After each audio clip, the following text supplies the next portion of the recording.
était une belle jeune fille, avec beaucoup d'amis. Ses notes étaient excellentes et tout le monde l'aimait. Son petit ami Mario était le garçon le plus populaire de l'école.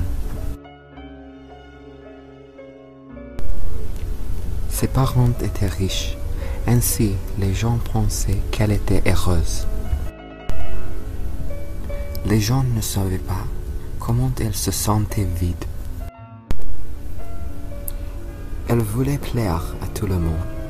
Ainsi, elle a agi différemment avec chaque personne. Malheureusement, elle n'aimait même pas ses amis. Tous étaient superficiels et ils faisaient toujours des commérages. Elle n'avait pas de bons amis. Secrètement, elle se sentait très seule. Elle travaillait dur à l'école parce qu'elle désirait être admirée par tout le monde. Non seulement à l'école, mais tout ce qu'elle faisait était pour l'attention des autres. Elle était très peu sûre d'elle. Ainsi, elle avait toujours besoin de l'affirmation des gens. Quand elle était à l'école première, elle a été lourdement la victime d'intimidation. Elle a décidé d'aller à l'école intermédiaire loin. Elle a commencé à changer quand elle avait 2 ans. Au moment où elle a eu 13 ans, elle était une personne complètement différente. Sa maison était grande et toujours calme. Sa mère et son père ne s'étaient pas parlé depuis des années, sauf pour se dire bonjour et au revoir. La femme de chambre qui préparait la nourriture était la seule personne avec laquelle elle pouvait parler. Elle n'a jamais passé de temps avec ses parents parce qu'ils étaient toujours occupés avec des travaux.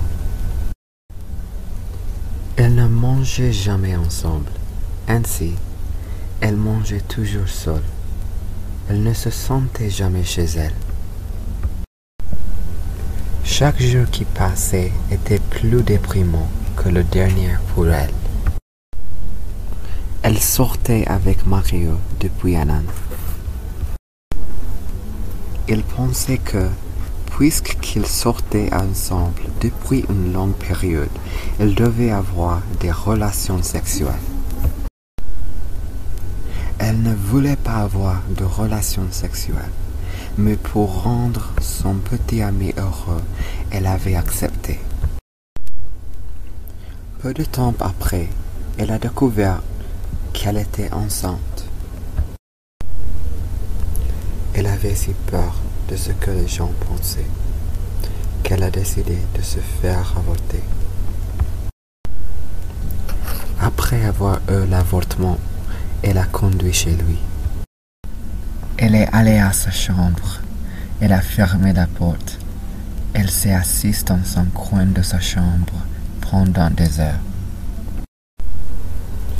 Puis elle a pris une bouteille d'alcool et de drogue qu'elle a cachée dans sa chambre. Les gens ne savaient pas qu'elle était accro à la drogue et l'alcool. Elle a commencé à fumer et à boire quand elle avait 13 ans, afin qu'elle puisse oublier les douleurs de sa vie. Elle n'avait pas personne à qui elle pouvait parler de sa dépression. Alors, elle s'est assise tremblant de culpabilité. Elle fumait et buvait jusqu'à ce qu'elle tombe dans le pomme.